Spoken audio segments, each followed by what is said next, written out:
This episode is sponsored by Free Market Kids. Join the league of families who are transforming family time into unforgettable Bitcoin learning experiences.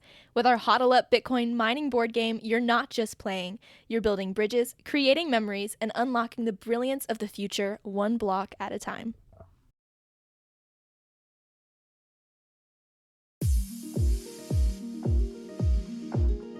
Art brought me to Bitcoin and the possibilities that it offers to artists to be not only creatively free, but financially free as well and in control. The music industry is monopolized by the streaming platforms. At the moment, everyone's using Spotify to prove their value to other people. Look how many streams I have, look how many listeners I have. If Spotify were to disappear tomorrow, all that would be gone and you would be worth nothing. And your songs has never existed. Hey everybody, welcome to Orange Hatter. I've got a very exciting announcement to make today. The website for the Orange Hatter Retreat is up and registration is now open. We are offering a 21% discount for anyone who registers by January 30th, 2024. We did have to move the retreat up by one day, so it will run from March 16th through the 20th in Merida, Yucatan, Mexico. This is in partnership with Project Yucatan. It's going to be an amazing 5 days of recharge, restoration, and deep connections with women Bitcoiners.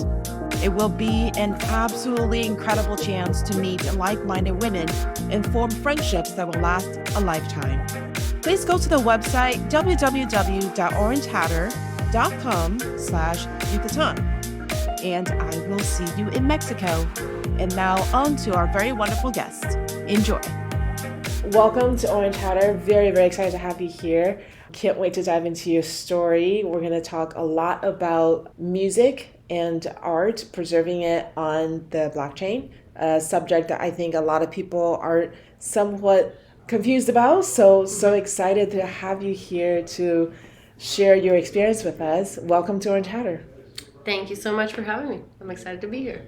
Cool. So let's start by just sharing a little bit about yourself with our audience. Yeah, my name is Violetta Zeroni. I'm from Italy, so born and raised in Italy, moved around Europe for a few years, ended up in Nashville. That's where I live now. I'm a musician, full-time professional music artist. I'm a singer-songwriter, meaning I make a living just writing songs and singing them, recording them, performing, and selling my music ultimately. And I've been doing that for 10 years. I started when I was 18, my professional journey. And yeah, I guess that's it. I grew up in a very artistic family, very financially interested. My family's not very interested in finances or anything like that. They're just kind of very creative and very supportive of me and my sister's journey in the arts. And yeah, I'm just always looking for new ways to put out music. So you said your family's artistic. Are they all musicians? In fact, no, but they are creative in many ways. My sister's a movie editor. She edits film for a living. My mom doesn't have a creative job, but she is very creative person, business-wise and just ideas. She's an idea person, so very valuable to me, for entrepreneurial life. And my dad's a Disney artist, so he draws comics for Disney. How fun is that? Yeah. So what kind of projects has he been involved in? Mostly, we have this comic book in Italy called Mickey Mouse that actually comes out every week for 80 years, I think. Wow. Since 80 years ago. Yeah. And he grew up reading it, was passionate about it, learned how to draw, ended up working for this publication. It comes out every week. So that's what he's been doing for the last 30 plus years. Yeah. Wow. Does he make the drawings by hand still? Yeah. It's all of it by hand. All of it by hand. So I've seen films where in the 1950s it's black and white and people are sketching out Mickey Mouse and they have 10 pages of Mickey Mouse that they're sketching, just with each frame a little bit different. So he's still doing that by hand. Yes. And it's not quite, I think those that you've seen are how you create cartoon, animated. Yeah. Yeah, you literally draw each frame. Yeah. And then scroll through them really fast. What my dad does is really just like a comic book. So pages simply that you turn. Yeah. But yes, it's all by hand. The process is really fun. He does the drawing with a pencil, and then there's someone else in charge of inking the borders, and there's someone else in charge of coloring. And my dad does the drawing and writes the script for the different stories. Yes. Okay. Yeah. Where does he get his inspiration from? Because that's a lot of pressure. That's a lot of creative output. It is. I mean, where do artists get their inspiration? I don't know. I just think they have something to express, and that's the only way they can express it. You know, I think the inner child is always there. He's very passionate about stories and, just very bright imagination. So you grew up watching him create his work. Did he work from home? Yes, he worked from home. So you got to see how he worked. What did you think? Did you think that your dad was like super, super cool? I guess it was normal for me growing up. My dad drew, and that's what he did. Yeah. When I thought it was cool, of course, because he could draw me and my mom and my sister, like caricatures. It was always fun, and we'd go to comic fairs with him and see other artists that he was friends with, and it was fun to be involved in that comic world. I'm very also, it's kind of close to the video game world too. It's kind of connected, but my dad's very on the organic, like grassroots, just drawing with a pencil. Very that. So I thought, but he changed. He did a few other things. He's also a musician, not professionally, but he plays music. That's kind of who really pushed me to get into music. It was him. Let's talk about that. When did you start playing music, and how did you get introduced to it? Yeah, I mean, I was very young. I was about 3 years old, and my dad was playing guitar at home, just playing around, jamming, and he would jam with me and my sister. We were little kids, and we would sing songs, right? And that's when he noticed I had a good pitch. My tone was right for a 3-year-old. Well, okay, she could sing. And so they found a children's choir, and that's where I went. I attended that for a couple years, and when I was 5, I started taking piano lessons, and then was pushed relentlessly by my parents, like really to take 11 years of piano classical training. And they really didn't give me much of a choice.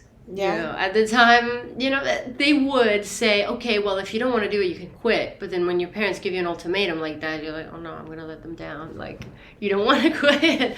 So, but I'm grateful. At the time, I kind of hated it because obviously they were forcing me. But I'm grateful they forced me because now it's my full-time job, and, I'm really happy. When my kids were little, I took them to a concert by the Five Browns. And it was 5 siblings in the same family, and they all went to Juilliard for classical piano. Oh my God. And the reason I brought them there was because I really wanted to inspire my kids to love music and play, because I brought them to Suzuki piano and things like that. But none of them really went into it. Yeah. But I tried to push them with the piano thing. It didn't work. So tell me about what it was like give me more details. For 11 years, you were pushed by your parents to play piano. What was that like? They would put pressure on me. This is how I grew up. And I don't know if it works for every kid, but it worked for me. I am very productive when I'm given tough love. So it's, you're going to do that. And I'm like, no. And they're like, oh, then you may as well just do something else entirely because you're not worth this.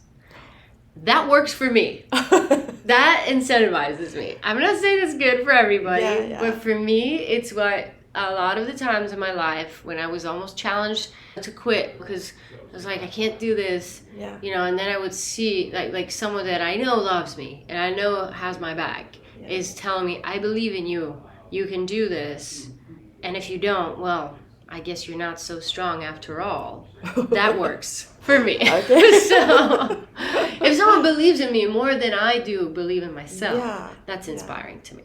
So that's how my parents would approach it. They really understood the kind of direction that I needed. Okay. So they did. And I had a few teachers, studied classical music. In the meantime, I realized that I wasn't very prone to follow, like to study in the traditional way. Like my ears very developed, so I would hear songs on TV and then learn them by ear without reading music. That's how I approach things now. I remember watching Back to the Future, the movie, and seeing Marty McFly like shredding the guitar on the stage, and that's what inspired me to pick up the guitar. Interesting. Like, oh my God, I want to be like that. So, yeah. How many hours a day did you have to practice? Not that much. 1 hour and a half or so every day for a 6-year-old is like, I didn't like it very much. And, but I'm so glad I did, because it just really shaped my foundation as a musician. Now I can understand music very well just by listening to it. And starting when you're young, I'm not saying it's necessary, but it helps developing this musical brain that you have, and you're gonna just have it with you forever. So yeah. What genre do you play now? You mentioned it was jazz and kind of, it's like this mellow jazzy kind of singer-songwriter vibe, very kind of chill music. How did you find your pointed passion at that genre when you were studying classical? I didn't find it, honestly, until somewhat recently, compared how many years I've been doing music. I guess when I was in my teens, that's when I started developing my genre. But I went through so much, people telling me what they thought I should sound like. The music industry is very much like that. And, this is kind of the genesis of why I'm here, in Bitcoin community talking about this stuff, because it started very early in my teens when everyone started chiming in like, oh no, you should sound like this and you should sound like that. And this is a strategy you should take. And you know who you are. You know who you are from the beginning, but maybe you're too young to be able to write it down or act on it. But you have a feeling. But I also felt like I should listen to people that perhaps knew more than me. And so for many years, I would say for like 8 or 9 years, I was very confused. And I always had an intuition, but people around me in the music industry, managers, label people, booking agents, people that book your shows, they all want to have a say. And I've come to the conclusion that it's not really because they really believe that's how you should be and how you're going to be successful, but it's because that's what they're familiar with. Because probably they don't know how to work with you otherwise. Right. So it's them not really knowing how to do their job. So they try to direct you to what they can handle. So that's the conclusion I've come to. And I was signed to a major label when I was 18. Which was really hard impact into the crazy centralized, corrupt industry that it is. That was 10 years ago. My path started. What were you doing that got their attention, that they started to want to mold you in a direction that they wanted to take you? Yeah, I did X Factor in Italy. I did a talent show on TV. I sang a song and I played a ukulele on the stage at the auditions, and I got 4 yeses. And then I went past every round of audition, every round of the live show, got to the final, 3rd, and then, they offered me a deal. What was your family's reaction when you said, I want to go on the X Factor? They said, hell yeah. Yeah? Yeah, my dad came with me to the audition, and they were all super excited for it, I was 18, I was still in school, but they said, yeah, absolutely, and they followed the whole journey, I was on TV in front of like millions of people, and so it was really cool. Did you sing a song that you wrote yourself? No, I couldn't. That was not allowed. So there's another thing. What did you sing? I sang covers, different things. During the auditions, I could sort of pick my songs, but they would like almost force you to sing whatever they had in their catalog of songs that they could show on TV. Interesting. And then because of copyrights? Stuff like that. Okay. Yeah. Okay. And then during the live shows, you literally had no say. You had to sing. Really? Yeah. You're kidding. I thought I hear a lot of people say, oh, your choice of song is so important, and no. Maybe other shows, but not X Factor. They decide for you. It's all scripted, yeah. So what songs did you actually sing? Oh, God, I sang I remember I sang U2 One, that song from U2. Is it getting better? Oh, Love? That yeah, one. yeah. I sang Friday I'm in Love by The Cure. I sang, I mean, really, mostly they were picking songs that were trendy at that moment on the radio. Really? Okay. So, yeah. So it wasn't what you connected with. It wasn't a story that you wanted to tell. It Not was just really. literally a show. Yeah. And you were just one of the pawns on the show. Absolutely. You have to sign a contract before you start Just because you're also isolated from the world for 2 months. You're in this house, kind of like this one. yeah. No phone, no internet. You can't talk to your family or anybody for 2 months. You have cameras all around you all the time. It's like a reality show, and you Yeah. can't leave. There's a guy at the door, like a bulky guy, and Oh you my sign gosh. the contract that if you leave, you have to pay $70,000. Yeah. So, and I was 18. I didn't know what I signed. I didn't know what I was doing. And even afterwards, when the show ended, a record label, major record label. I always name it's Sony Music. I Okay. don't care. It's been 10 years. They offered me a deal, a record deal, and the kind of deal that's called 360 degrees deal, which means normally they give you an advance of money, and then you don't make any money until they've recouped the advance through the work that you do. Right. I signed a deal like that without the money advance, meaning they would take up to 95% of everything I did, but there was nothing to recoup from their side. And I didn't know what I signed. They got me into their office. They didn't advise me to consult with a lawyer. They just said, we want to offer you a record deal for 5 albums over the next 5 years, and we're going to blow you up. And I said, hell yeah. And they were going to take 95% of I didn't even read 5 it. years. I didn't read it. I didn't know anything. And he's like 50-year-old man in the office, with an 18-and-a-half-year-old girl. Wow. Yeah. Because I was of age, Right, so you didn't need your parents. Right. So Okay. I just signed it, and then I realized later on what I'd done. But it's fine because I was so young, and it's better to do those things when you're young. Yeah, and learn. yeah. It's a learning experience. Yeah. What were the other people like in the house that you were trapped in? They were crazy. No, they were just musicians like myself, people that maybe they were not famous, they were not professional perhaps, or some of them were, but maybe they do like weddings or like paid gigs, cover gigs and stuff. Yeah, they're just regular people. Of course, artists can be a little crazy sometimes, but It was fun. It was a great experience, So you signed this crazy 5-album deal. Mm-hmm. Are you still buying to that? No. No. I was in it for 2 years, and then I realized they had actually breached something. The contract said we have to release 5 albums within this period of time. Mm-hmm. They didn't even release one. So it was on them, really, because I delivered an album, and they didn't release it.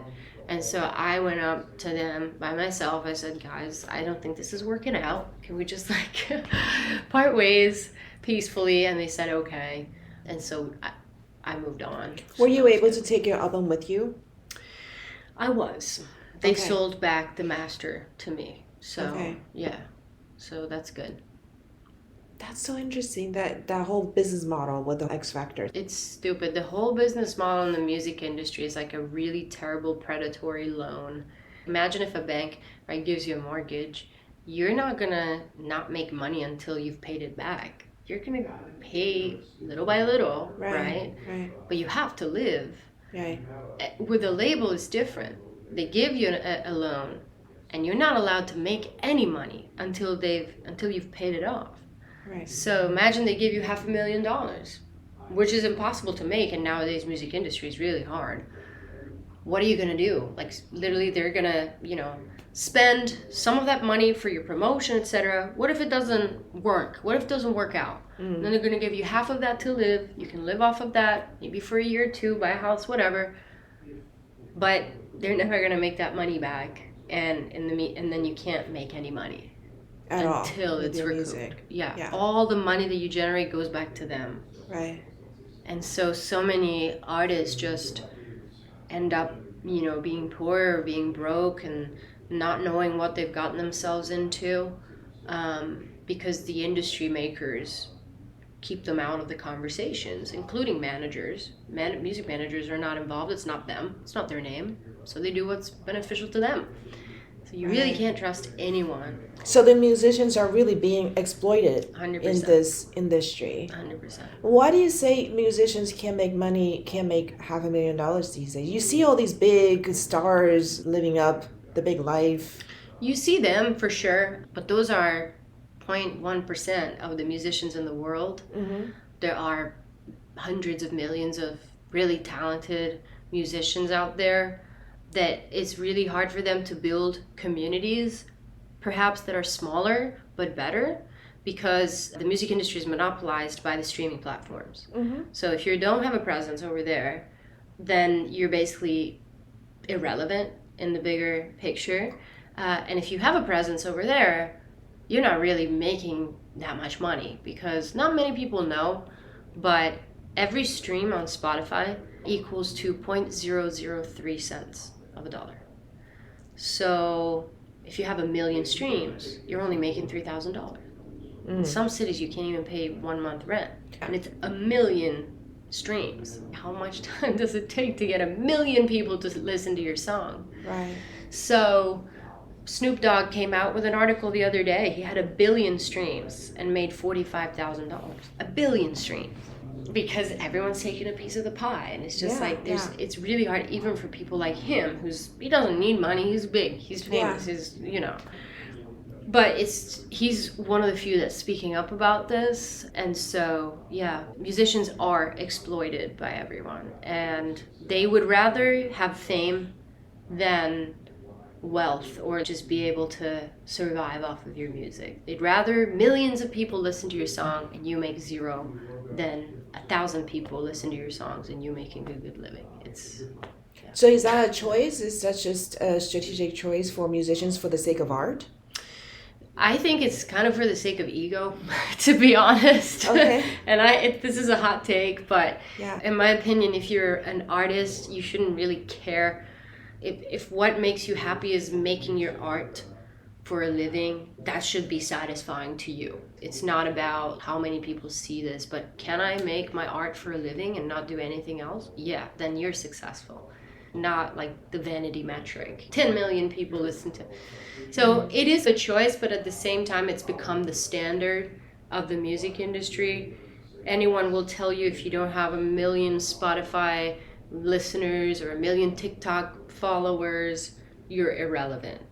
And musicians don't have any education around the alternative ways that you have to actually make a living and connect better with the people that appreciate what you do, because the gatekeepers, So you're talking about mass distribution. What about live gigs? Because my kids tell me that musicians nowadays must make their living doing live gigs, because the streamings on the platform are only for the purpose of letting people know that you exist so that they would come to your live gigs. They're correct. They are correct. They are correct. Yeah, very accurate.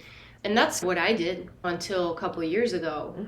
Made my living through performing, which when you think about it, it's kind of a paradox that what you really spend a lot of money on and a lot of time on is producing your music. Like, your product is your music, and that's the very thing you give away for free. Right? And then you physically have to go to places.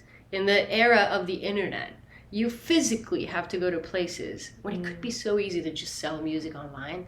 You have to go to places, exhaust yourself, and perform. And then that could be taken away any day. COVID pandemic, what happened? I was jobless. I had to get government help because I couldn't pay my rent. And so they are right, but it's wrong, I believe. It's a wrong principle that your product is what. It's like if you go to a grocery store and you can get anything in the store for free, but then they're going to try sell you Kroger t-shirt on your way out. Right. But you can get your lettuce, you can get your produce for free. But we're going to try to convince you to buy a t-shirt on the way out. Right. That makes some sense, You're right. Yeah. That's a good visual. So people tell musicians, you're not going to make money from your music, but you can make money from your merch. my product is my music, not a t-shirt. If you build a small community of passionate followers who really identify with the message in your music and the stories that you share, is that part of the joy that a musician would be able to take advantage of monetarily? Yes, I mean, absolutely. That's kind of my situation right now. Mm-hmm. I built a much smaller community, but it's very passionate. So when they say 1,000 true fans, you know that theory? Mm-hmm. It is actually real. That's what I have. 1,000 true fans, 1,400 to be accurate, who connect deeply with what I do, the journey I'm on, and not necessarily just the music itself, but the way they support me is they buy my music. And I reward them for supporting me that way by being available to them and spending time with them and giving them access to my process and my live shows for free. So I've flipped it. I sell my music, and then they can have deeper access if they decide to support me in that way. I prefer doing that. That's what I spend money on, producing the music, writing the music, time, all that stuff is what I want to be the product. One of my kids had an acting job. She was a minor. I had to be on set with her. A lot of people see actors almost as a free access to their entire life, their entire person. So their craft, when you're acting, the craft is the piece of performance that you put out there, right? Like a movie or a show or whatever. But for whatever reason, in the public side, they should have access to you as a person as well, all of you, your relationship, what you're doing personally, your personal beliefs, philosophies, your political leanings, all of that. It's like, in my mind, looking at it from the outside and also as a parent of a minor actor, I felt that was exceptionally unfair. I didn't want her performance to give access to everybody, to her, all of herself, because I believe that part should remain private. So, but what you're saying is almost the opposite. Your art is the music, and you then open up yourself, all of yourself, to your audience as a way of building the community and the relationship. Yeah, I understand what you're saying, and the reason why I'm saying this, like the opposite, is because that's up to me. Whether I want to open up to my audience is up to me. And I don't have to, because I've already sold my product, right? So that's the product. That goes without, there's no terms and conditions on that. You sell it, the person owns it, and the deal is done. The exchange has happened. And then however I want to interact with my audience is up to me. That's what I call artist sovereignty, artist decentralization. So that you have the right to choose. Whereas in the traditional music industry, your product is given out for free. And what eventually you're going to sell is access to you. So follow me on TikTok while I cook. Watch my entire life unravel. Be in my live reality TV show. So you become the product. Whereas I want my music to be the product. And I want it to be up to me how much I want to open up to my audience. So that's also another big thing, because when labels used to tell me, build your TikTok numbers. On TikTok, nobody cares about my music. They want to watch me do my makeup. They want to watch me cook Italian food. They want to watch me pet my cat. And that's all private stuff. Right. I don't want to I want to choose whether I want to share it or not. Whereas my music is meant to be shared. So I love that. I love agree. that mentality. When I was talking to those actors, their response to me was, it comes with the industry. It's like they are just victim to the standards of the industry. And my daughter eventually decided it wasn't something that she wanted to be a part of, so she pulled back.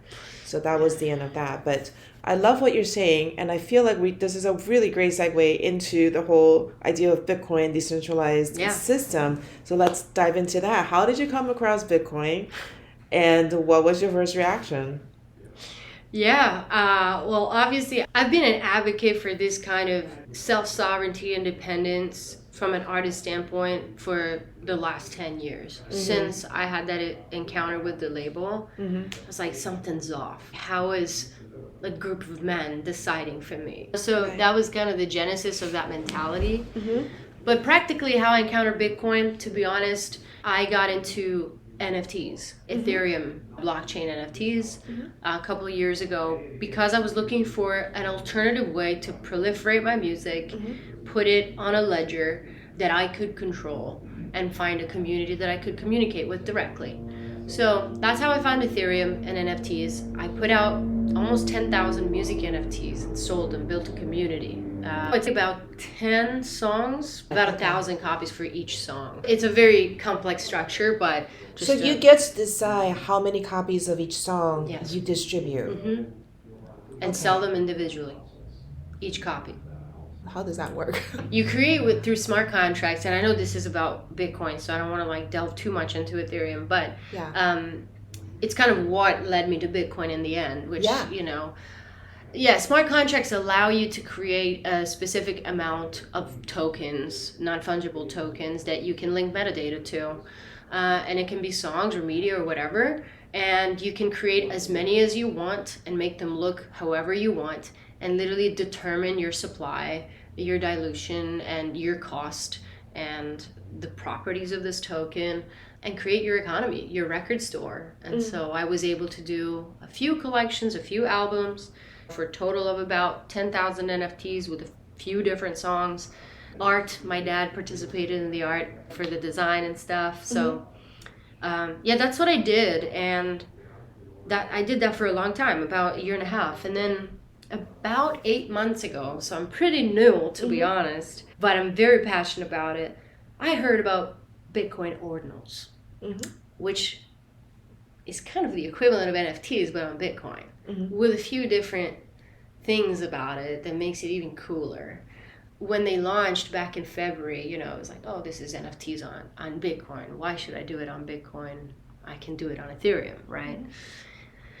But the difference really is that you can put your art on chain. Like your art, your music, whatever, can be inscribed on the blockchain and be immutable. You can never change it. So it's going to be preserved forever, which is not something that is so easy to do on Ethereum, because your art lives off-chain and you can mutate it, which can be something good, right? It can follow your path, but there's something about immutability, security as well, because when you inscribe art on Bitcoin, you're inscribing it on a Satoshi, on a sat, which is not coded by anyone, so it's got no security risks, whereas an NFT, a non-fungible token, is coded by literally a programmer who could put anything into it. So you have to audit that before. So for security reasons, it's really interesting. And so I learned about Bitcoin Ordinals. Shout out to Casey Rodimer, who created them back then. Actually, today is the 1-year anniversary of Ordinals. Oh, First ever Ordinal was inscribed December 14th last year. Interesting. Did not know that. Yeah, super cool. And so I found this and started doing my research, got me into Bitcoin, realized like everything that goes on around it. So I would say art brought me to Bitcoin, and the possibilities that it offers to artists to be not only creatively free, but financially free as well, and in control. So here I am. I put a song on Bitcoin. It's living up there. Back in June, I did that. So help me understand. If you put a song on a Bitcoin and it's living forever on chain, is that just a way to secure your copyright so the other people can't copy it? Because it doesn't sound like you can create the tokens that you were talking about on an NFT so you can sell individual copies. So what is the benefit other than securing your copyright for your song? Yeah, some people don't agree with copyright. Some people don't believe in copyright. I'm still kind of in the middle, because in a way I feel like copyright can be sometimes a way for middlemen to interfere. I've had bad experiences with copyright protection, but Bitcoin does offer that kind of protection. So if you're willing to dox yourself and not be anonymous, you're gonna know that song, the first time it appeared on the internet, it came from my wallet. So that is mine. I do have, that's traceable. So provenance, absolutely. That's a big deal. People are experimenting with building copyright. I know that within the Bitcoin community, not everyone cares so much about copyright, and I understand. So Well, Yeah. the notion that the copyright basically gives you the legal right to pursue someone who's stealing your work, Yeah. but you still need to have the resources to make that chase. So Yes. it protects you in a way if you have the resources to go after violators, but otherwise, it's just a standalone statement. You're just making a statement. So, how does that help an artist other than that you can chase after violators, people who steal it? Well, it can't be censored. It can't be taken down by anyone, which is what decentralization really means for an artist is, at the moment everyone's using Spotify, they have full control over your music. Spotify does. Oh yeah, Spotify, Apple Music, mostly Spotify because they're the only company that is fully music centric, whereas Apple, of course, has other products, Amazon as well. Spotify's just music and podcasts, so it's really in their hands. Like everyone's using that platform to prove their value to other people. Look how many streams I have. Look how many listeners I have. If Spotify were to disappear tomorrow, all that would be gone and you would be worth nothing and your songs has never existed, if you know what I mean. Okay. It's in their hands entirely, whereas putting a song on Bitcoin, it's not even in your hands anymore. It's in the hands of the superior massive worldwide thing that we all collaborate and work towards and work for. So you're putting it transcends you as an artist. It transcends music institutions and tech companies. It's just there, and it's up to the people that work on Bitcoin to keep the chain going, really. So yeah, you are protecting it for the longest time in the best way possible. Okay, but in terms of monetization, you can't use it the same way that you're using the NFTs, the way that you described You before. can. You can. Yeah. Okay, tell me about that because Yeah. I'm really confused. Oh yeah, it's exactly the same, right? So basically what you're doing is you are tracing your legacy. You're putting the original master, the original copies of your song, of your art, whatever, on your favorite blockchain. The reason why Casey Rodimer, I heard it from his mouth, came up with the concept of ordinals is because he wanted to make NFTs. He wanted to protect his art on chain, but didn't like Ethereum. Found bugs within it. Right. So found a way to categorize Satoshis in a non-fungible way. So number them to make them non-fungible. They're not just like one sat for one sat. Now they have an order and you can distinguish them. And so that makes them rare in itself. And so you can sell them, I'm going to sell you the first manuscript of this song. And I could create 10 copies if I want to on 10 different sats and sell it 10 times. Okay. Or whatever. It's like you're creating your vinyl record, but it's on Bitcoin. So is it like a placeholder? So you've uploaded your song there, and then after that, you can then create the different copies to distribute? Yeah, that's you can do that. You can use the parent-child recursion process, kind of complex, technical. I'm not going to get into it. You can do that, or you can simply take 10 different sats, right? 10 sats, and on each one of them, inscribe the same song, or 10 different songs, or, And then you just put through the transaction. Right. Got it. Yeah.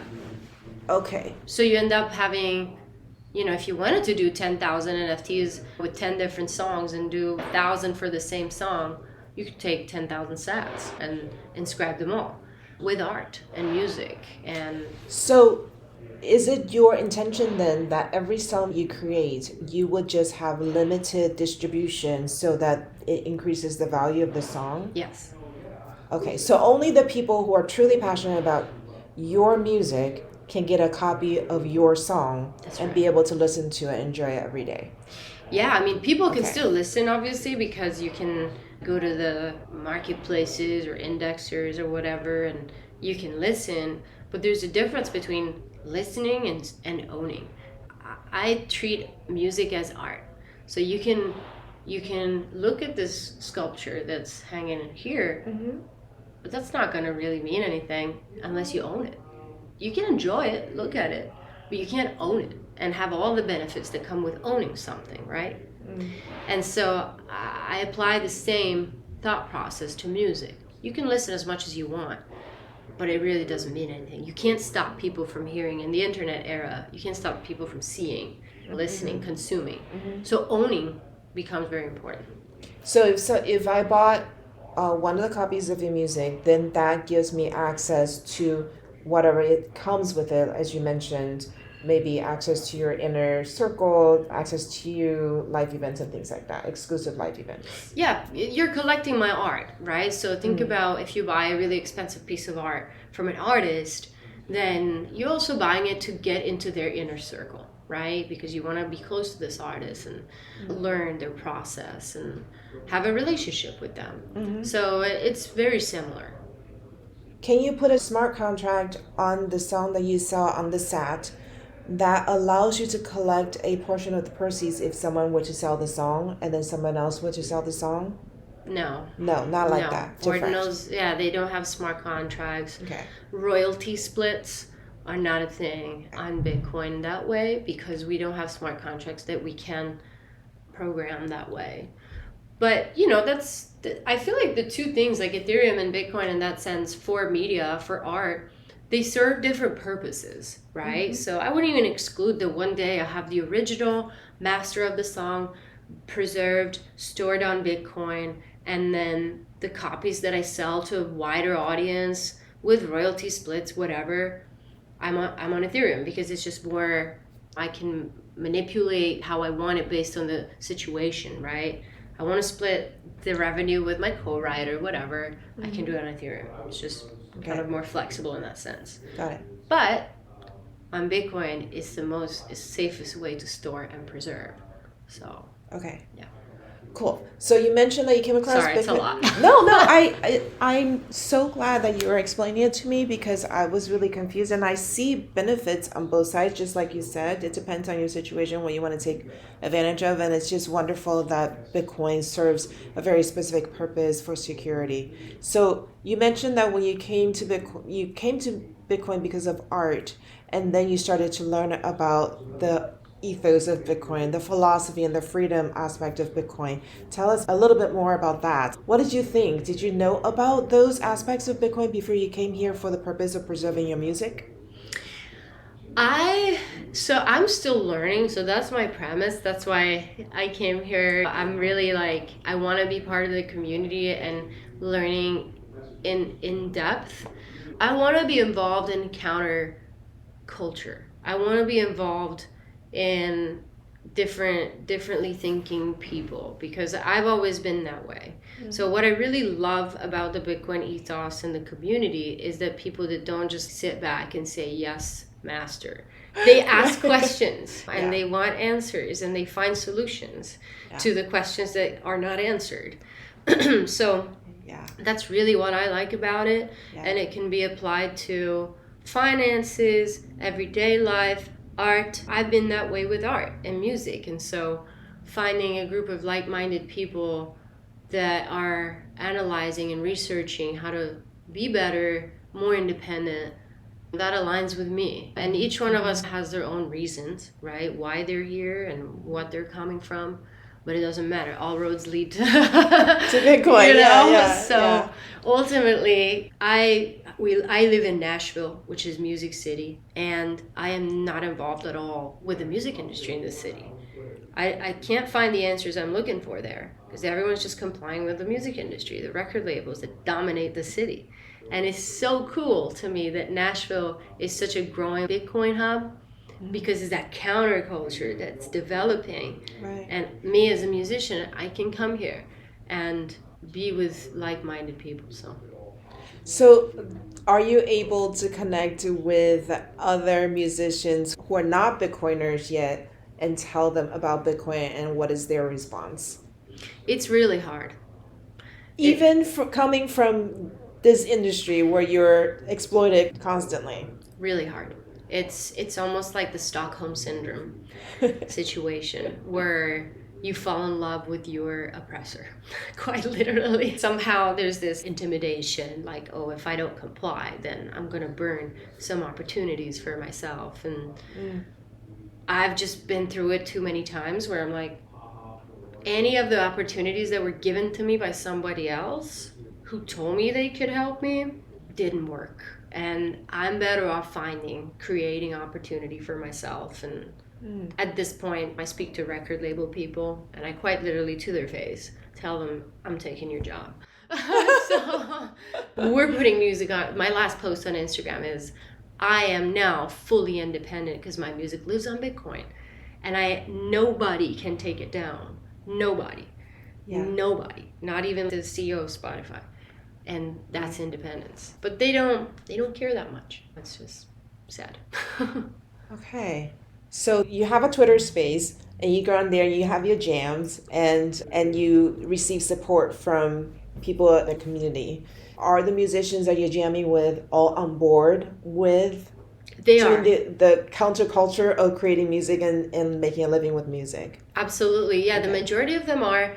Some of them are not so radical like me. I'm very much a maximalist in that sense. Like I did a panel at an Ordinals event in Miami there now, and I explicitly said, I'm done with putting music on Spotify. Like, that's it. I don't do it anymore. So I'm very like all in, and I'm not looking back. Not every artist is that way. They maybe have 1 foot in, 1 foot out, which is fun. It's better than not doing it at all. And maybe in time, they will see the benefits of being all in. I also have to say it's not easy to be all in because you have to be out of your comfort zone a lot more, I would say. Yeah. But I'm happy to do the research as much as I can and then report to my friends and my colleagues and test it out for them and see if they can use it too. So for a brand new musician who nobody knows, hasn't done really anything public, and they want to follow in your footsteps, they want to start on the right foot, starting this career, building their business, and really living on their art, what would you tell them? What would their first step have to be? It's complicated because I would not tell them to follow my steps that I took 10 years ago, because that was bad. It led me here, so it was good, but I wouldn't wish that upon anybody. So with the technology we have now, I really think that putting your music, building your legacy and your provenance on Bitcoin is a great way to start. We also want to be respectful of the chain because it is limited real estate that you have, right? You have limited amount of sats. So that's another thing that Bitcoin does to you. It helps you think and really reflect. You really want to put this up there because it's you can't delete it, and you're taking up space for other people, and you're raising the fees. So, like, think about it. You know what I mean? Right. Which is amazing also because artists are used to just cranking out songs like burgers at McDonald's. And the idea of really thinking and cherishing every piece of art that you put out is long gone. And I feel like that's coming back with Bitcoin because of all these obstacles. It's super cool. I want to ask you about Wavlake because usually when people think musicians, Bitcoiners, automatically they say go to Wavlake, because that's a platform where musicians can get paid directly. So it's similar to what you're saying in this interview. So what do you think about Wavlake? Yeah, good question. I'm not on it yet. I think Wavlake is a great way to maybe get your music randomly discovered, but you're still using a platform, right? So that's something really important, right? When you think about the principles of Bitcoin is two individuals interact directly without the need of a third party or intermediary that is centralized, right? Bitcoin is decentralized. So platform like Wavlake having founders is somewhat decentralized. And so that's something to keep in mind. You are streaming music for free, and if you want, you can send money. So really it's not centralized around the artist, which is just an option that I want to present to potential musicians and people who are interested in this kind of technology. I'm an activist for alternatives, because what happened in the traditional industry is one platform takes the monopoly.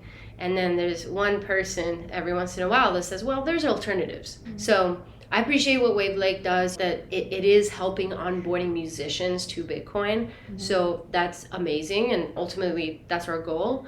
But I'm also, interested in showing that there are different alternatives where the artist can be the platform.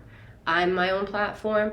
I have more responsibilities, but also more decision power, and yeah, so that's really what I think about it. And I think that's how I go about things. I like to be fully centralized around myself.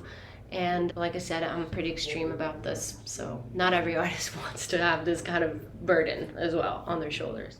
So. Yeah, I mean, that's so true. Bitcoin is all about peer-to-peer transaction. And if you have a platform in the middle, even though it facilitates the exposure on both sides, it is still an intermediary, and you want to go all in peer to peer. And That's so right. You take on the responsibility of building out your own platform and having full control over your interaction with your fans. Correct. Yes. When you give power to a third party, whoever it is, you are giving up some of your power. And the peer-to-peer fades out a little bit. So it's just something to keep in mind, and it's not always evil. Like, I mean, I use centralized platforms on Ethereum all the time. I do. So I'm not saying it's bad. I'm just saying it's good to be aware of that and not think that just because something is on a decentralized blockchain, then it is decentralized. It's always good to be aware. Yeah. So pros and cons of Yeah. all of these different approaches, just becoming aware and knowing the choices that you're making consciously, I think it's just the key point is to know what you're getting yourself into, what you're getting out of it, and what you're giving up for it. Yeah, just awareness, education, literacy in general. So pretend that I have written 2 songs and I want to start and I want to build a business around the art that I create. Yep. Step number 1, you're saying make sure your song is good and then consider putting it on the blockchain. Yes, and I think putting music on Bitcoin is expensive. So it's definitely expensive, and it's going to only get more expensive. So I would definitely recommend to really think about it. But like I said, I came from Ethereum. There's other blockchains, and I would recommend to check it out just to learn the process, almost use it as a test net before you put your music on Bitcoin, because obviously it's going to cost you money and it's going to cost the whole community something. So make sure you're sure. But you can use Ethereum. Lots of people say, Ethereum is like almost like a test thing for, and I would agree. I believe in that ecosystem very much because it's very flexible. It allows me to build a community. So I would say start from there. Okay. So step 2, start a community, or is that step 1? I would start building a community first thing. Because How do you do that? Okay, well, there's many ways. The way I did it was open up Twitter Spaces and host Twitter Spaces every day for 2 or 3 hours every day, no matter what. So I love talking, like you're seeing now, I'm a chatty person. And I love entertaining. I love playing for people. I love receiving love for my songs. And I thought I'm just going to do this every day and show up. And people appreciated that and started getting involved. And then when I minted my NFTs, everyone bought it because they're like, oh, she's been giving us so much value and entertainment, and we're going to buy this. And little by little, Yeah. So what would you say to a woman who's sitting on the fence about Bitcoin? I would say definitely take your time to learn. Because as we were talking about earlier, it's important. We're pioneering this, I feel. And so you really have to know how it works. But I would say, I feel like Bitcoin is much more than just the technical conversations that are usually had, perhaps at meetups or the main conferences. It can be very technical. But I find a lot of emotions in it. And it does change how I think and how I act as a person, as a woman in my life. I really did find more independence because of it in my everyday life. Changed the way I think. So it's okay to approach it in an emotional way, I believe. Find some philosophy into it. So yeah. Awesome. Thank you so much. I really appreciate this chat. I'm sure it cleared up a lot of questions about this. And there are a lot of people out there trying to make something of their art. Self-expression, I think, is so important, and just knowing that this is an option, I think will be really helpful. So thank you so much for sharing that with us. Awesome. Thanks for joining us today. If the discussion with our guest resonated with you and you would like to dive deeper into the world of Bitcoin, don't miss out on joining the Orange Hatter Women's Reading Club. The meetup link is in the show notes. Also, if there are women in your life whom you think would both enjoy and benefit from learning more about Bitcoin, please share Orange Hatter with them. Until next time, bye!